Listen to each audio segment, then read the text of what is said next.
गांधी स्मृतिपीठ में शहीद दिवस पालित। कटक महानगर निगम 59 नंबर वार्डर तेलेंगा पेंठठारे थिबा ऐतिहासिक गांधी स्मृतिपीठ में शहीद दिवस पालित हो जाइछि।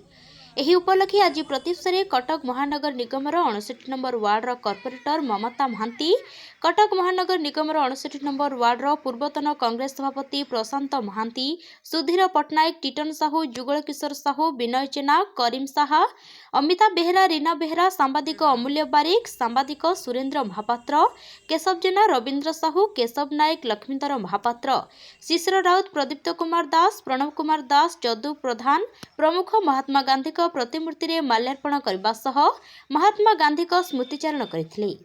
Bureau report, Jaydev news.